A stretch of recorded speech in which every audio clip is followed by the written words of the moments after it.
Good evening and welcome to Mega News at 6 p.m. We begin tonight with major stories, making headlines both locally and internationally. Moving on to the major headlines, stay with us. 65% of Ghanaians back Mahama's decision not to seek a third term. In business, Ghana's $3 billion IMF program nears final phase.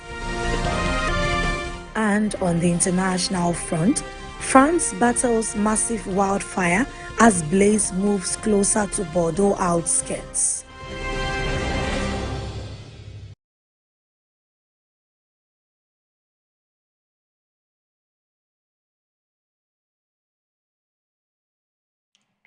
You can watch us on all our social media platforms at MBN 360. We have the details of the stories and more. My name is Nade Degugu. The details of this story is coming up shortly.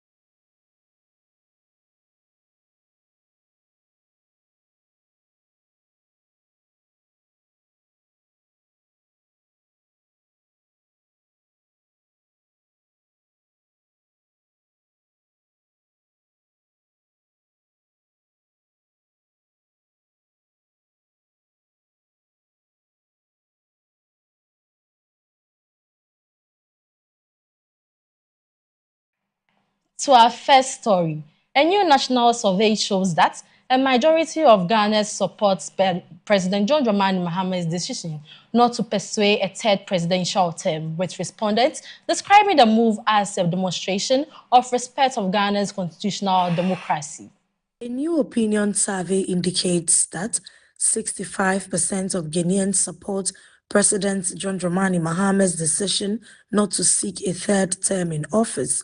The findings suggest broad public approval of the president's commitment to Ghana's constitutional two-term limit. According to the survey, many respondents believe the decision reinforces democratic governance, strengthens confidence in the country's constitutional order, and promotes a peaceful transition of leadership. Political analysts say the outcome reflects growing public appreciation for adherence to the rule of law and democratic principles, while some observers have called for greater focus on governance and delivering on national development priorities during the remainder of the president's tenure. The survey adds a new dimension to the national conversation on leadership, succession, and Ghana's democratic future.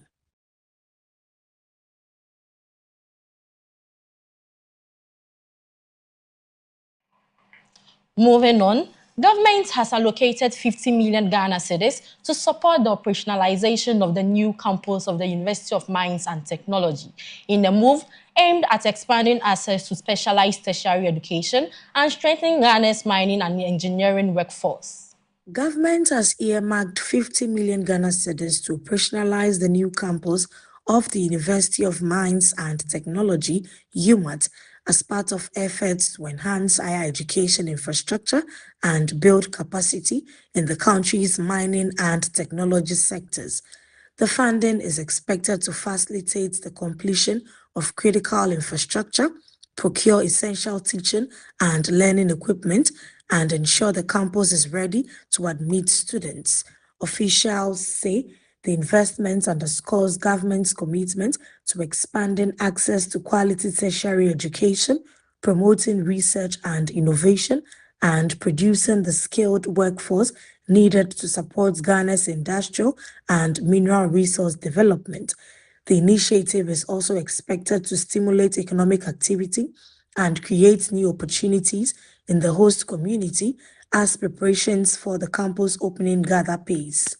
On the occasion of the commissioning of the University of Mines and Technology UMAT campus, Kenya C number 2, I am happy to note that into the 2027 formula of the GET Fund, government will make an allocation of 50 million Ghana cedis to support the operationalization of this campus with an administration block and a dormitory to ensure smooth takeoff of this university. Let me also give you assurance that before President John Dramani Mahama will leave office as president, Ahafo will get a full-fledged university under the NDC government. I now have the singular honor and privilege to declare the UMAT campus at Kenyasi number 2 declared formally open. Also, Ghana is losing an estimated 56,000 Ghana cedis per laboratory, recurring shortages of essential diagnostic reagents, raising concerns over the efficiency of laboratory services and the delivery of quality healthcare across the country. Ghana is losing an estimated 56,000 Ghana cedis per laboratory as a result of persistent reagent stockouts, according to findings highlighting the financial and operational impact of supply chain disruptions in the health sector.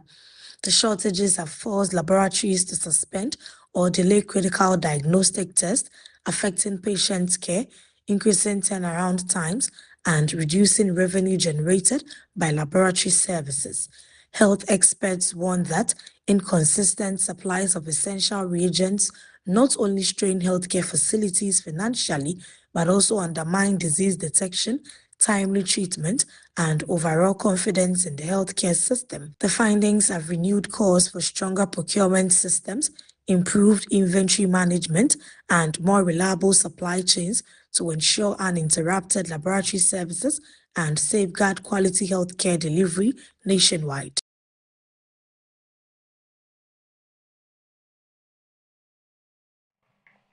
Away from that story, traditional herbal practitioners are urging government to strengthen support for herbal medicine by expanding access, integrating it further into national healthcare system, and increasing investment in research and regulation. Traditional herbal practitioners are calling on government to broaden access to herbal medicine, arguing that it remains a vital component of healthcare for many Ghanaians. The practitioners are advocating greater integration of herbal medicine into the country's healthcare system, improved infrastructure for herbal health facilities, and increased investments in research, quality assurance, and practitioner training. They say expanding access to safe, certified herbal products will improve healthcare delivery, particularly in underserved communities, while supporting the growth of Ghana's indigenous medical industry.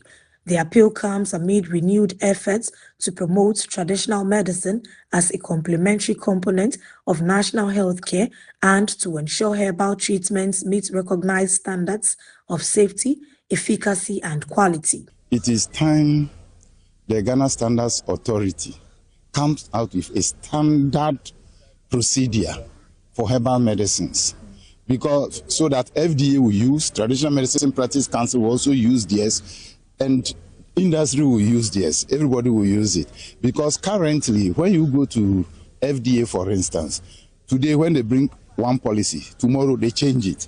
So it is confusing industry. That is why I am calling for a standard that Ghana Standards Authority will produce it. When they produce it, that is why the whole country will follow up. Currently, we don't have. What we have now is some small policies. Tomorrow, if a leader comes at TMPC, he develops his policy. Tomorrow, another leader comes at Traditional Alternative Medicine, they develop. Another person comes. So industry is really confused when it comes to herbal medicine. Currently, there is a list from the Ministry of Health. If anybody say there is no, there is a list that has been reviewed just some 2 years ago. That's the essential herbal medicines list. But the information I have is that the hospitals are not using the list. They are only purchasing from Mampong, the product. And Mampong alone cannot represent traditional medicine sector. Because if somebody need a product and Mampong are not able to give us that good product, then herbal medicine is still dying. So I'm also calling on the government to look into this. We cannot be purchasing Mampong product to represent traditional medicine sector. Why there is a full list? Mampong have only 6 products on the list. So if this is what they are, it's a conniver against industry.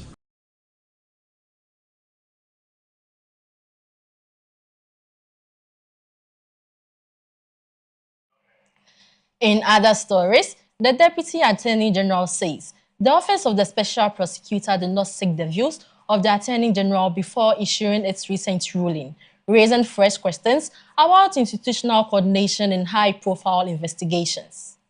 The Deputy Attorney General has disclosed that the Attorney General's office was not consulted before the Office of the Special Prosecutor (OSP) delivered its recent ruling. According to the Deputy Attorney General, the decision was made independently by the OSP without prior engagement with the Attorney General, despite the significance of the matter. The remarks have sparked renewed debate over the relationship between the two institutions and the extent of consultation required in matters involving corruption investigations and criminal prosecutions. The comments are expected to fuel further legal and political discussion as stakeholders assess the implication for interagency collaboration and the administration of justice in Ghana.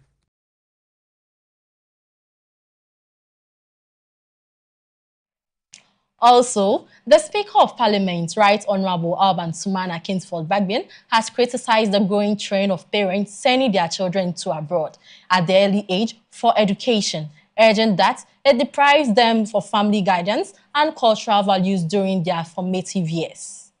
Speaker of Parliament Alban Bagbin has said parents who send their children abroad too early to pursue their education do not love them, insisting that young people need the guidance, care, and values that come from growing up within their families and communities.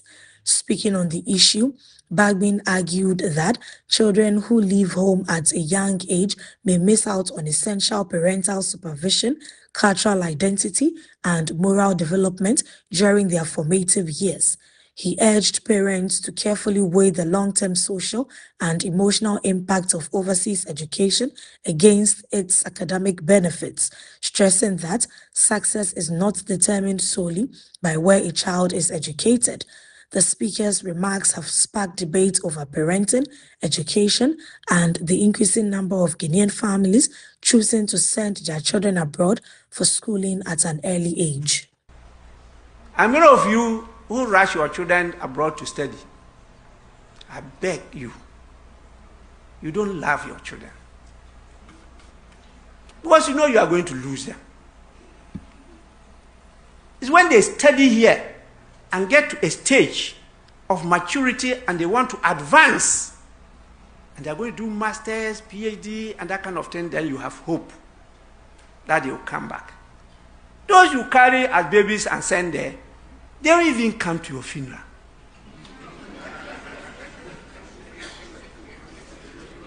It's true. They don't know you. They don't have any attachment. They don't like your country. There's no patriotism there. They don't know what is a family. Because over there, there's nothing like that. If there's something smelly in the house, they call the law enforcement with that, hey, there's some scent coming from this flat. They go there and the carriers will pick the body. Let's go for a break. Up next is business news with Juliet Yaira Afu.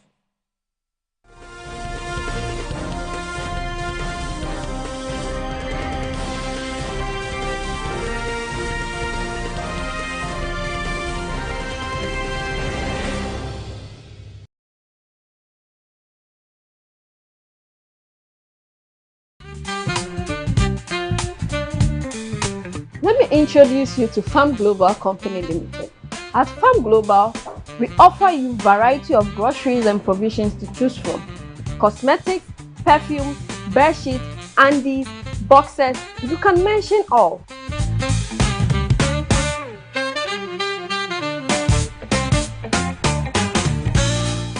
This is our perfume stand, and we have variety of perfumes you can choose from for yourself and your loved ones. We cover Latapa, fragrance notes, and quality perfumes that will last long on your body. On our cosmetic section, we have variety of lotions, creams, hair pomade that can keep you going. Let your feet do the talking and your hands do the showcasing. Your babies are not left out. We got you covered.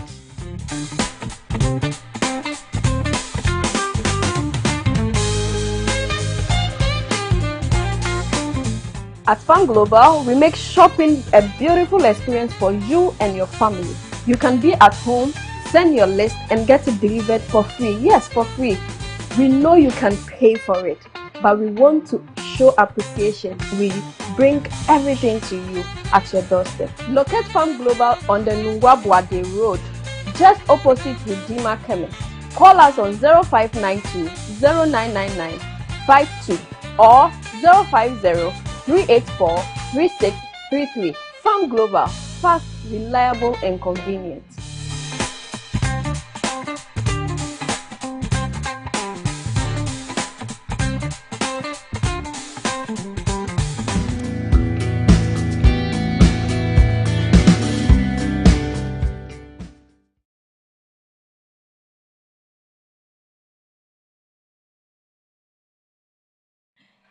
Welcome back from that short commercial break. Now let's do some business news with me, Juliet Yaira Afu. In our first business story, Ghana's $3 billion program with the International Monetary Fund is entering its final phase, marking a significant milestone in the country's efforts to restore macroeconomic stability, strengthen public finances, and rebuild investor confidence. Ghana's $3 billion program with the International Monetary Fund is approaching its final chapter as the country moves closer to completing the economic reform package agreed with the fund. The program, launched to address the country's economic challenges, has focused on fiscal discipline, debt restructuring, inflation control, and structural reforms aimed at restoring macroeconomic stability. Government officials say the reforms have contributed to improved economic indicators, including easing inflationary pressures, stronger revenue mobilization, and renewed investor confidence, although challenges related to the cost of living and job creation remain. As the program draws to a close, attention is shifting to sustaining the gains made, maintaining fiscal discipline, and ensuring long-term economic growth without continued reliance on IMF financial support.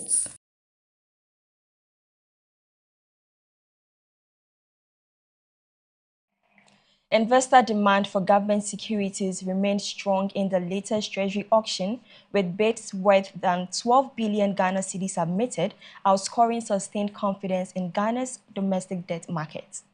Government's latest Treasury bill auction attracted more than 12 billion Ghana cedis in investor bids, reflecting strong demand for short-term government securities.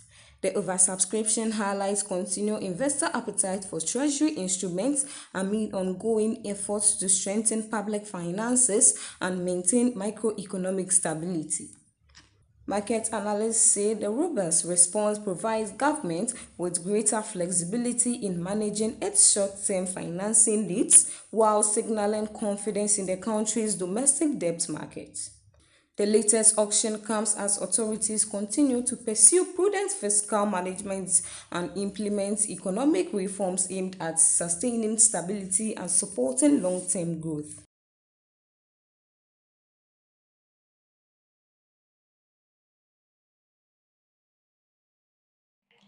That's all for business with me, Juliet Yaira Afu. Up next is sports and entertainment with Farah Ayi.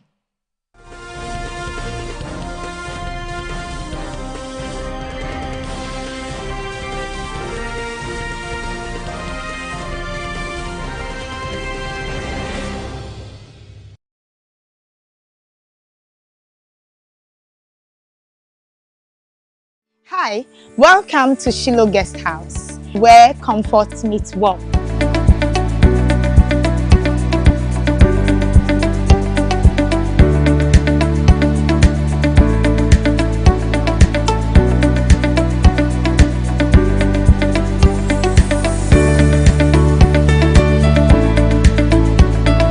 Our serene environment and cozy rooms provides a pleasant stay.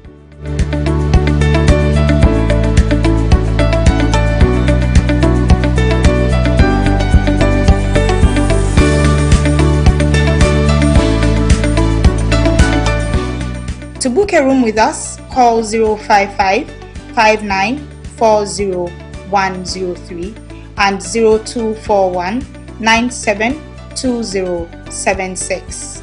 Locate us at Teshinungwa Estate, number 8 Coconut Street, directly behind A-Life Supermarket. Shiloh Guest House, where comfort meets warmth.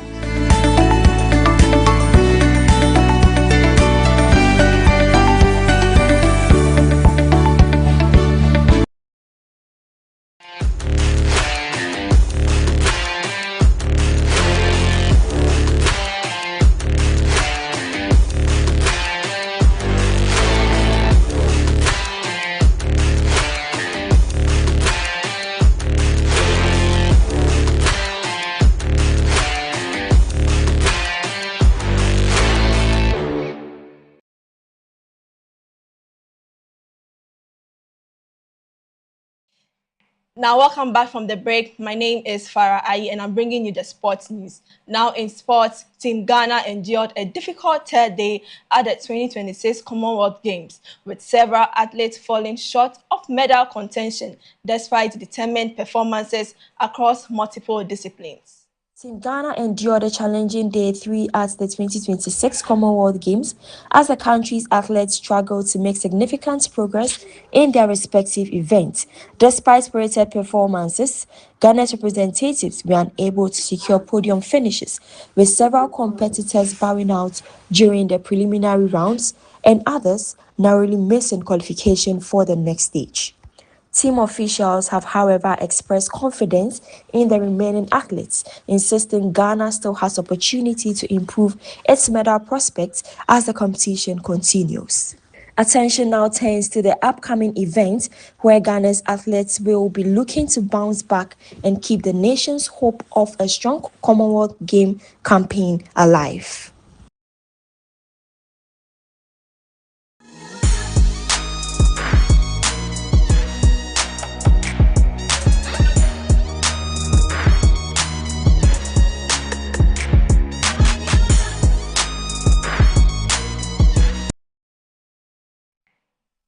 Now in entertainment, award-winning Ghanaian musician Shatta Wale has unveiled the Wire app, a new digital platform designed to enhance connectivity, communication, and opportunities for people across Africa. Ghanaian dancehall artist Shatta Wale has officially launched the Wire app, describing it as a revolutionary platform aimed at transforming digital connectivity across Africa. The application is designed to connect users, facilitate communication, and create opportunities for networking, business, entertainment, and digital engagement across the continent. Speaking at the launch, Shatta Wale said the initiative reflects his commitment to using technology to empower young Africans, foster innovation, and strengthen connections beyond the music industry. The launch marks the entertainer's latest venture into technology and entrepreneurship, highlighting the growing role of African creatives in driving digital innovation and economic development.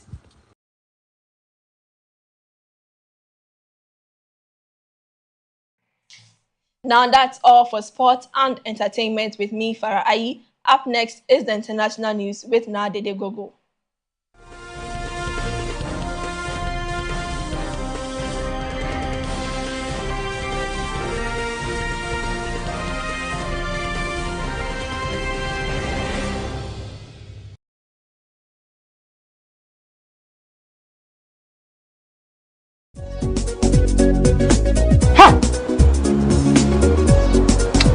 How can we have some look fast?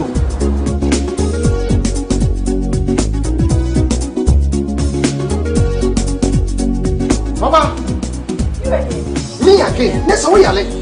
Me call you, ma'am. Who hear me? Meant me and sent my friend doctor when I'm crossing over. See what we saw any. She has malaria. Malaria.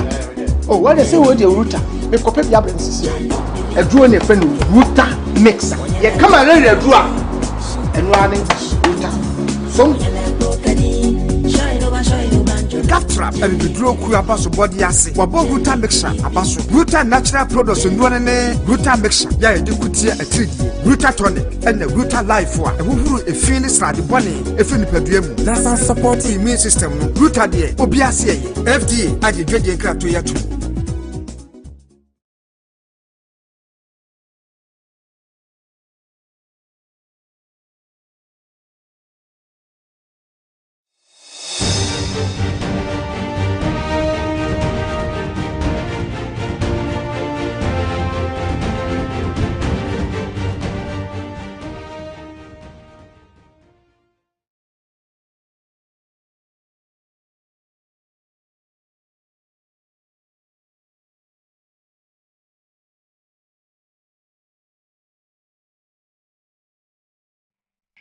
Welcome back from that break. And on the international front, a fast-moving wildfire in southwestern France has been described by officials as having a life on its own.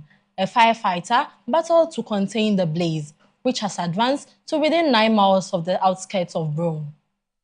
A major wildfire sweeping through southwestern France has been described by the country's interior minister as having a life of its own as emergency crews continue efforts to bring it under control. The blaze, which is threatening areas near Bordeaux, has spread rapidly, forcing evacuations and putting communities on high alert. Firefighters are battling challenging conditions, including dry vegetation, high temperatures, and strong winds that have made containment efforts more difficult. Authorities say additional resources have been deployed as they work to protect lives, homes, and critical infrastructure. The wildfire adds to growing concerns across Europe over the increasing frequency and intensity of extreme weather events linked to rising temperatures and climate change.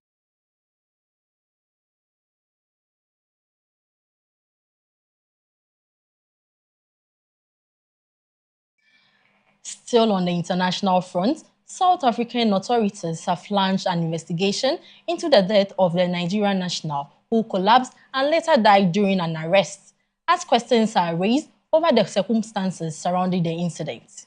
Authorities in South Africa are investigating the death of a Nigerian man who collapsed during an arrest operation.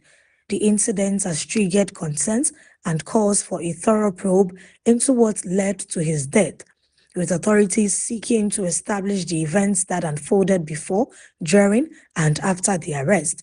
Officials say investigations are underway to determine the cause of death and whether proper procedures were followed by law enforcement officers involved. The incident has renewed discussions around police conduct, the treatment of foreign nationals, and the need for accountability in the enforcement of the law.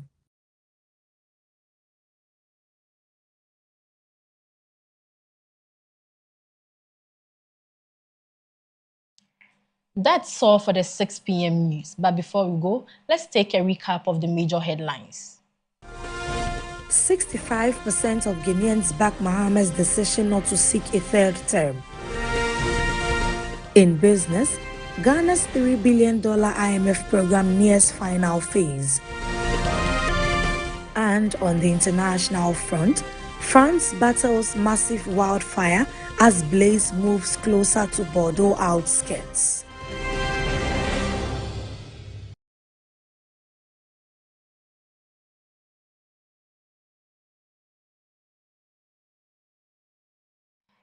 Business news was read by Juliet Yaira Afu, sports and entertainment, Farah Ai. My name is Nadia Degogo. See you same time tomorrow. Have a very good evening.